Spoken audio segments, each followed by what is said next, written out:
নিহতদের মধ্যে 9 জনই ঢাকার বিভিন্ন এলাকায় পুলিশ ও ছাত্রলীগ নেতাকর্মীদের সঙ্গে সংঘর্ষে প্রাণ হারিয়েছেন। উত্তরায় 6 জনের মৃত্যু হয়েছে। এছাড়া ধানমন্ডিতে সংঘর্ষে ঢাকা রেসিডেন্সিয়াল মডেল কলেজের একজন শিক্ষার্থী, রামপুরায় এক পথচারী, যাত্রাবাড়ীতে এক রিকশাচালক, সাভারে এক শিক্ষার্থী এবং মাদারীপুরে এক শিক্ষার্থীর মৃত্যু হয়েছে বলে খবর জানা যায়। বৃহস্পতিবার বিকেলে রাজধানীর মালিবাগে পুলিশের সঙ্গে আন্দোলনকারীদের সংঘর্ষ হয়েছে। এক্ষেত্রে যাত্রাবাড়ী এলাকায় সকাল থেকে সংঘর্ষ চলছে। উত্তরাতেও আন্দোলনকারীদের সঙ্গে পুলিশ ও র্যাবের সংঘর্ষ চলছে। রাজধানীর বিভিন্ন এলাকায় বিক্ষোভে উত্তাল। বাংলাদেশ কুয়েত মৈত্রী হাসপাতালে সামনে বিক্ষোভ চলছে। রামপুরা এলাকায় বহু মানুষের জামায়াত দেখা গিয়েছে। সকাল থেকে ধানমন্ডি 27 নম্বর এলাকায় শিক্ষার্থীদের সঙ্গে পুলিশ ও আওয়ামী লীগ নেতাকর্মীদের দফায় দফায় সংঘর্ষ হয়েছে।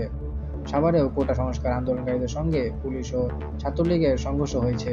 নরসিংদীতে গুলিবিদ্ধ হয়ে 2 শিক্ষার্থী নিহত হয়েছেন। তাদের নাম তামিম, বয়স 15।